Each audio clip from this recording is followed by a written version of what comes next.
Nama Gang Doli sudah melegenda, bahkan dikenal hingga luar negeri. Tapi siapa sebenarnya Doli? Doli adalah nama seorang wanita Belanda, Dolly van der Mark, yang tinggal di Surabaya pada era kolonial 1930-an. Awalnya, dia hanya pemilik rumah kos sederhana di Jalan Kupang Gunung Timur. Rumahnya disewakan untuk tentara dan pelaut Eropa yang singgah di Surabaya, kota pelabuhan yang sibuk. Melihat peluang, Dolly mulai menyediakan hiburan bagi para penyewa, mempertemukan mereka dengan wanita lokal. Bisnis ini tumbuh secara organik, bukan rencana besar. Dari satu rumah kos, lahirlah cikal bakal lokalisasi yang kelak dikenal sebagai Gang Doli. Setelah Indonesia merdeka, Dolly van der Mark kembali ke Belanda, tapi namanya tetap melekat di kawasan itu. Nama Doli berubah menjadi merek, label untuk kawasan hiburan malam yang terus berkembang. Warisan Doli bukan harta, nama yang jadi sinonim distrik lampu merah terbesar di Asia Tenggara. Ironis, seorang ibu kos sederhana menjadi legenda urban Surabaya. Inilah awal mula kisah Gang Doli.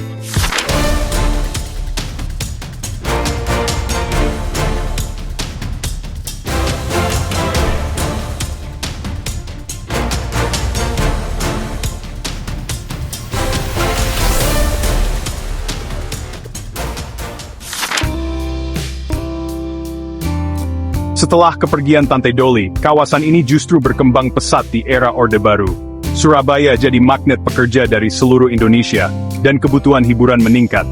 Rumah-rumah warga di sekitar Doli diubah menjadi wisma, meniru model bisnis Doli. Lampu neon, musik dangdut, dan akuarium kaca jadi ciri khas baru Doli. Pemerintah kota membiarkan tanpa regulasi jelas, sehingga bisnis tumbuh subur. Doli jadi negara dalam negara, punya aturan, keamanan, SPAT, dan perputaran uang sendiri. Akhir 1980-an, Doli meluas ke jarak, jumlah wisma ratusan, pekerja seks ribuan. Dari rumah kos, Doli berubah jadi industri raksasa yang beroperasi 24 jam. Semua ini terjadi tanpa campur tangan resmi pemerintah. Doli jadi fenomena sosial ekonomi unik di Surabaya. Inilah transformasi Doli di era Orde Baru. Era 1990-an hingga awal 2000-an, Doli mencapai puncak ketenaran. Dinobatkan sebagai lokalisasi terbesar Asia Tenggara, menarik wisatawan dari luar negeri. Wisma-wisma menyediakan layanan profesional, bahkan antar jemput tamu VVIP. Akuarium kaca jadi ikon, puluhan wanita duduk di balik kaca, siap dipilih pelanggan. Sistemnya efisien, perputaran uangnya miliaran rupiah tiap malam. Siang hari, Doli tampak seperti kampung biasa. Malam hari, berubah jadi pusat hiburan. Warga sekitar ikut menikmati rezeki, buka warung, laundry, ojek, hingga sewa rumah. Semua terhubung dalam rantai ekonomi kompleks. Doli bukan sekadar lokalisasi, tapi mesin ekonomi yang menghidupi ribuan orang. Dua dunia hidup berdampingan di satu lokasi. Inilah Las Vegas versi Surabaya. Doli jadi denyut ekonomi satu kecamatan. Di balik stigma, Doli adalah ekosistem ekonomi yang kompleks. Ratusan wisma butuh pasokan makanan, minuman, rokok hingga kondom. Semua dipasok warga lokal. Warung makan buka 24 jam. Laundry rumahan menjamur, dikelola ibu-ibu setempat. Jasa keamanan, ojek, dan parkir jadi lapangan kerja bagi pemuda sekitar. Uang berputar, tak hanya ke pemilik wisma tapi ke banyak tangan di komunitas. Ketergantungan warga pada Doli sangat tinggi. Penutupan Doli bukan sekadar soal moral, tapi soal hidup mati ekonomi warga. Industri ilegal ini jadi tulang punggung komunitas. Semua terhubung dalam satu jaring laba-laba ekonomi. Inilah alasan perlawanan keras setiap kali ada wacana penutupan. Doli bagi warga adalah sumber penghidupan. Meski ilegal, Doli bertahan berkat legitimasi sosial, bukan hukum. Warga menerima Doli sebagai realitas hidup dan sumber penghidupan. Ada kontrak sosial tak tertulis, bisnis boleh jalan asal keamanan dan manfaat ekonomi dirasakan bersama. Masalah diselesaikan internal, lewat tokoh masyarakat, bukan aparat hukum.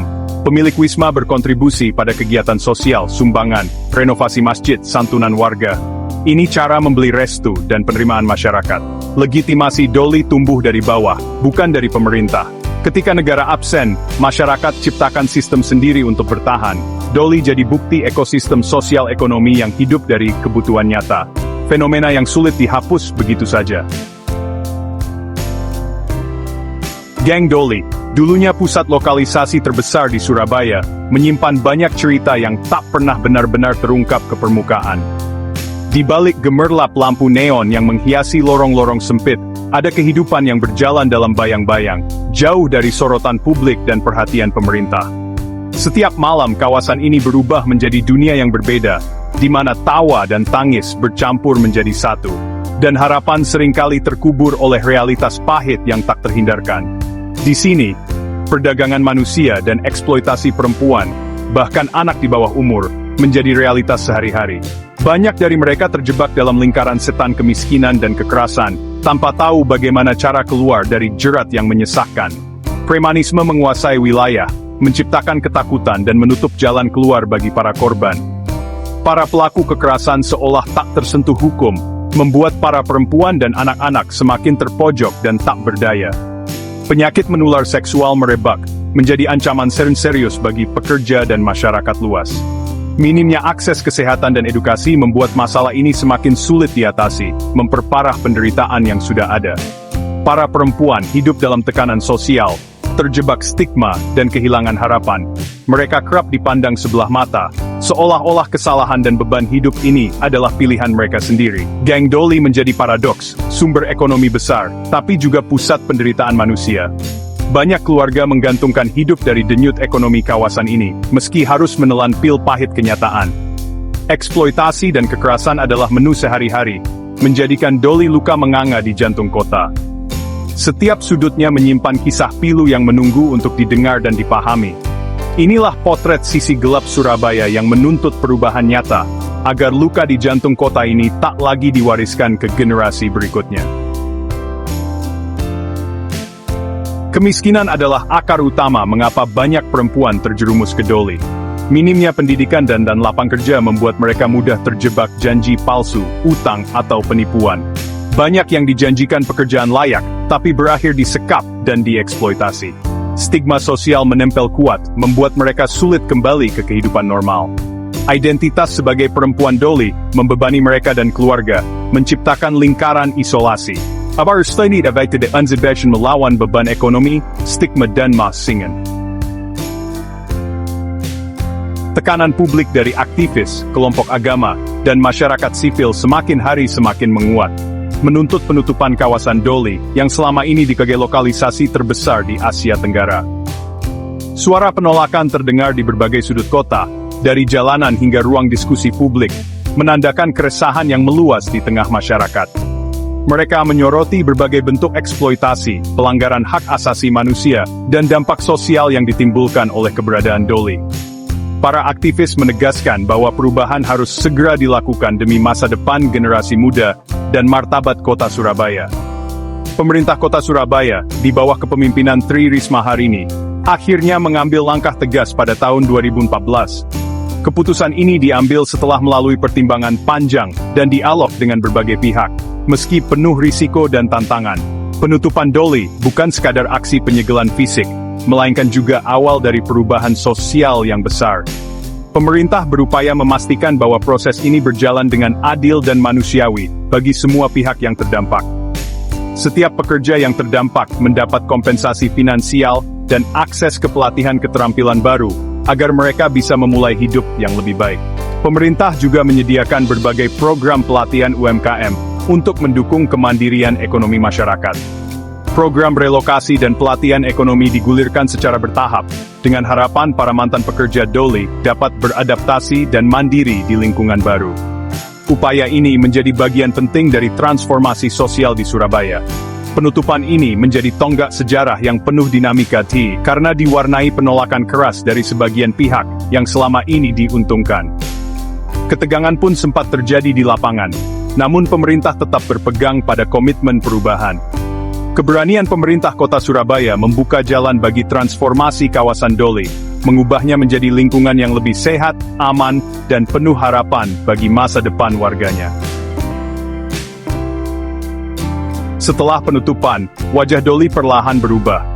Kawasan yang dulu dikenal sebagai pusat lokalisasi, kini mulai bertransformasi, menjadi tempat yang lebih positif dan produktif. Bekas wisma diubah menjadi fasilitas publik, pusat belajar, dan ruang komunitas. Gedung-gedung yang dulunya suram kini menjadi tempat yang penuh warna dan harapan baru. UMKM tumbuh, didukung pemerintah, menghidupkan ekonomi baru di kawasan ini. Pelatihan dan dukungan terus diberikan untuk memastikan keberlanjutan usaha kecil. Produk lokal Doli kini jadi souvenir khas Surabaya. Kerajinan tangan yang dibuat dengan penuh cinta dan kreativitas menjadi daya tarik tersendiri bagi wisatawan. Anak-anak punya ruang aman untuk bermain dan belajar, ibu-ibu aktif dalam pelatihan. Lingkungan yang lebih sehat dan mendukung tumbuh kembang anak-anak. Mural warna-warni menghiasi gang, menandai harapan baru. Setiap sudut Doli kini penuh dengan karya seni yang menggambarkan semangat dan optimisme. Transformasi Doli membuktikan perubahan mungkin terjadi dengan kolaborasi dan tekad. Warga dan pemerintah bekerja bahu-membahu untuk menciptakan lingkungan yang lebih baik. Dari luka lama, tumbuh komunitas yang berdaya dan optimis. Doli kini menjadi simbol kebangkitan dan harapan bagi banyak orang.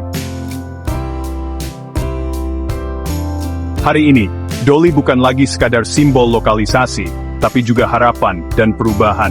Transformasinya jadi studi kasus nasional dan internasional. Namun, stigma masa lalu masih membayangi sebagian warga. Mengubah ekonomi lebih mudah daripada mengubah persepsi. Doli kini bagian penting narasi urban Surabaya, luka yang perlahan sembuh. Ia mengajarkan tentang kompleksitas sosial dan kekuatan untuk bangkit. Doli adalah cermin sejarah kelam yang jadi pelajaran. Dan harapan baru yang terus tumbuh.